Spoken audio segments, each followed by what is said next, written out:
Pada tahun 1913 sepasang suami istri bernama Savella dan Konstan terlihat sedang merawat anjing Siberian Husky yang sedang terluka. Konstan meminta untuk memelihara anjing tersebut dan membiarkannya tinggal di dalam rumah.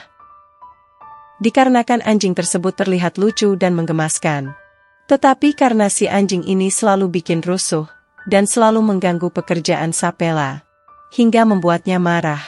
Ia pun menolak permintaan Konstan. Bahkan saking kesalnya dengan kejahilan si anjing, Savella memberikan anjing tersebut pada tetangga dekatnya. Savella dan Konstan bekerja sebagai pengendali kereta seluncur yang ditarik oleh beberapa anjing, jadi mereka memiliki peternakan anjing di halaman rumahnya. Tetapi di keesokan harinya saat mereka berdua memperbaiki atap, tiba-tiba temannya datang untuk mengembalikan si anjing, karena sudah tidak kuat lagi dengan kenakalan dan kejahilan si anjing. Melihat anjingnya dipulangkan kembali, Konstan pun terlihat tersenyum senang. Keesokan harinya saat Savella hendak melatih anjing seluncurnya, lagi-lagi anjing liar tersebut mengganggunya. Jadi ia langsung menghukum si anjing di dalam kandang dan menutup celah-celah kandang dengan bebatuan. Karena Savella mengetahui bahwa anjing ini adalah tipe Husky, yang dimana punya kemampuan untuk menggali lubang agar keluar dari kandang. Ketika Savella memulai melatih anjing seluncurnya, anjing ini mulai panik, seperti tidak ingin ditinggalkan oleh Savella.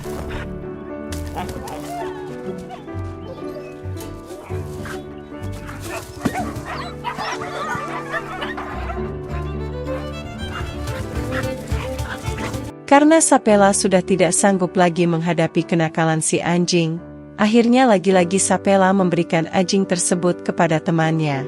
Tapi karena nggak mau pisah dengan Savella, lalu yang terjadi?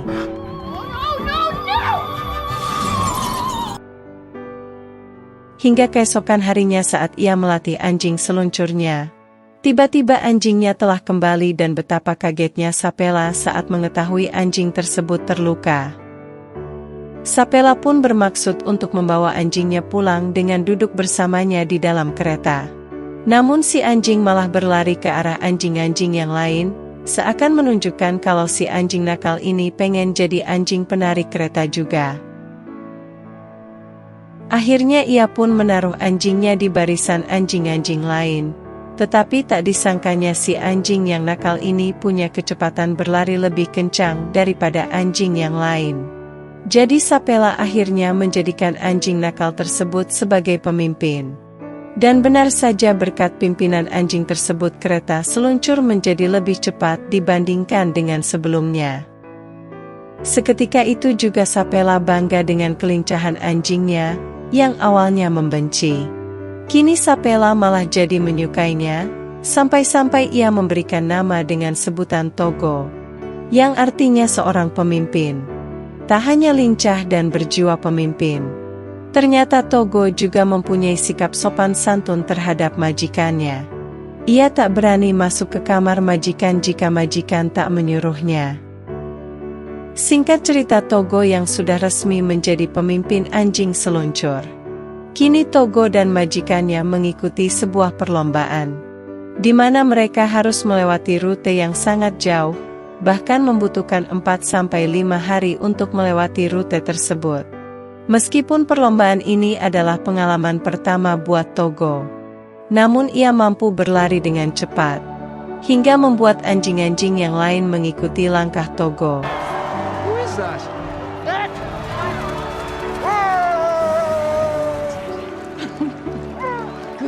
Semakin hari Savella dan Konstan semakin bangga pada Togo, anjing yang semasa kecilnya sering buat onar. 10 tahun kemudian pada tahun 1925 Togo genap berusia 20 tahun, usia yang cukup tua bagi seekor anjing seluncur.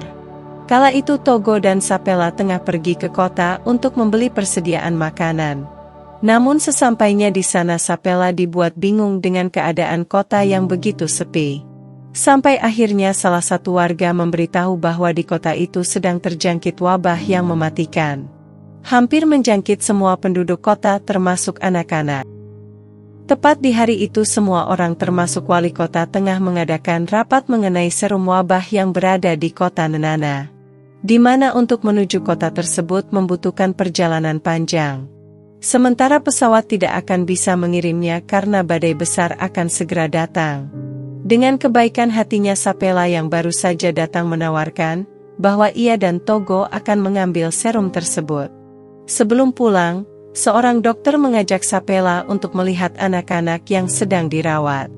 Ia merasa tak tega melihat anak-anak yang hanya bisa terbaring lemas di atas ranjang.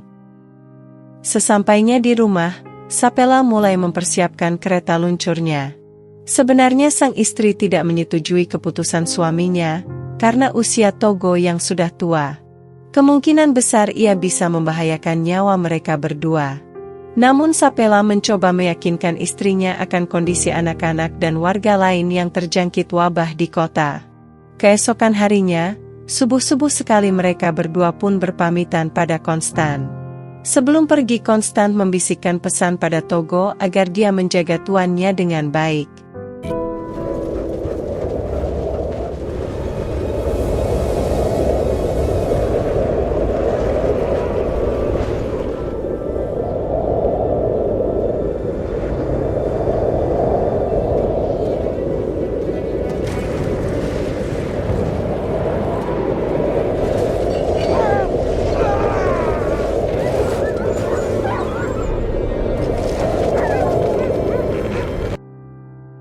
Togo, anjing yang pintar itu segera memimpin anjing-anjing lainnya untuk naik ke atas, menghindari jurang tersebut.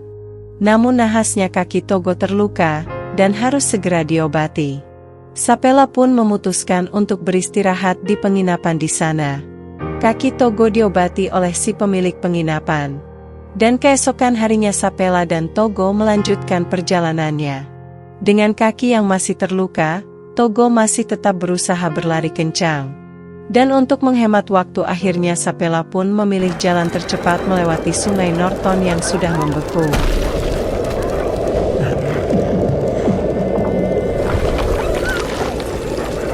But he will remember with advantages, we happy few, we band of champions.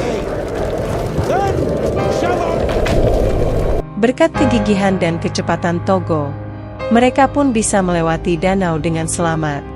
Karena hari mulai gelap Sapela pun memutuskan untuk kembali beristirahat di sebuah pondok. Si pemilik pondok merasa sangat bangga pada perjuangan Togo yang ingin cepat-cepat mengambil serum untuk membantu warga kota. Sementara Bapak Wali Kota mengatakan bahwa seseorang dari kota Nenana, tempat serum itu berada, juga melakukan perjalanan menggunakan kereta seluncur untuk memberikan serum tersebut pada Sapela di titik tengah di antara kedua kota tersebut. Mendengar hal itu Konstan merasa cemas, karena ia yakin kalau suaminya pasti melewati jalur cepat, yaitu sungai North Sound. Pak Wali Kota pun mulai pusing. Ia tak bisa melakukan apa-apa selain berdoa. Keesokan harinya Sapela dan Togo melanjutkan perjalanannya. Namun saat Togo melihat rusa kutub ia pun langsung mengejarnya, hingga membuat Sapela salah arah. Tapi tak disangkanya hal itu justru membuat seseorang dari kota Nenana.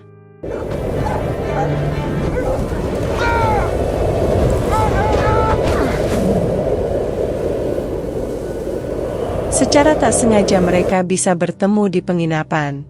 Pria yang bernama Henry ini segera menyerahkan serum tersebut pada Sapela. Henry merasa sangat bangga sekaligus kasihan saat melihat kondisi Togo yang tampak sangat kelelahan.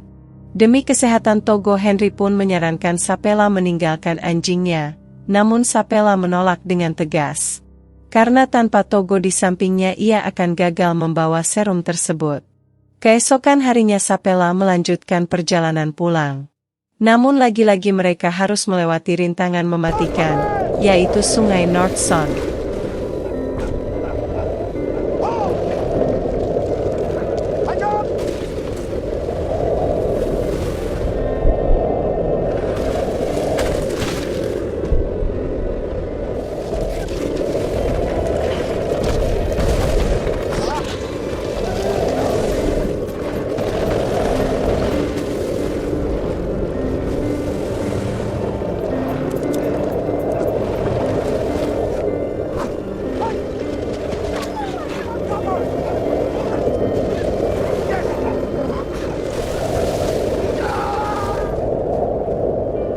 Sekali lagi Togo berhasil menyelamatkan majikannya, sekaligus anjing-anjing yang lainnya.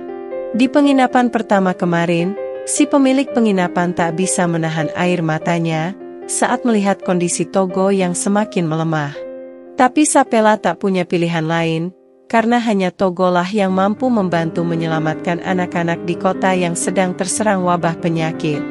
Apalagi keadaan warga dan juga anak-anak di kota semakin memprihatinkan.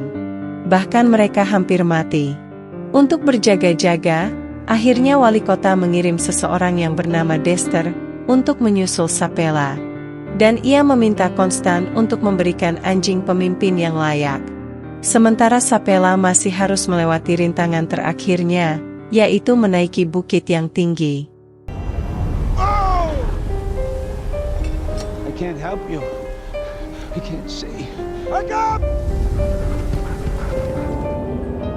Dan akhirnya mereka berhasil melewati rintangan tersebut. Namun karena sudah terlalu lelah, Sapela pun jatuh pingsan di atas keretanya. Hingga beberapa jam kemudian, saat ia terbangun ia melihat Togo yang sudah tak berdaya. Di cuaca yang sangat dingin dan keadaan fisik yang semakin lemah, mereka pun hanya bisa pasrah berharap seseorang akan datang menolong. Tak lama kemudian, setelah mereka benar-benar tak berdaya, tiba-tiba Dexter dan pemilik penginapan terdekat datang menyelamatkan mereka. Setelah itu Dexter pun langsung membawa serum itu ke kota, dan segera memberikan serum tersebut ke wali kota. Kini mereka pun bisa bernafas lega. Tak lama kemudian, seorang wartawan datang, dan menyangka bahwa anjing pemimpin yang bernama Balto adalah anjing penyelamat kota tersebut. Hingga akhirnya si wartawan ini membuat berita tentang perjuangan anjing bernama Balto. Sampai-sampai mereka membuat patung Balto.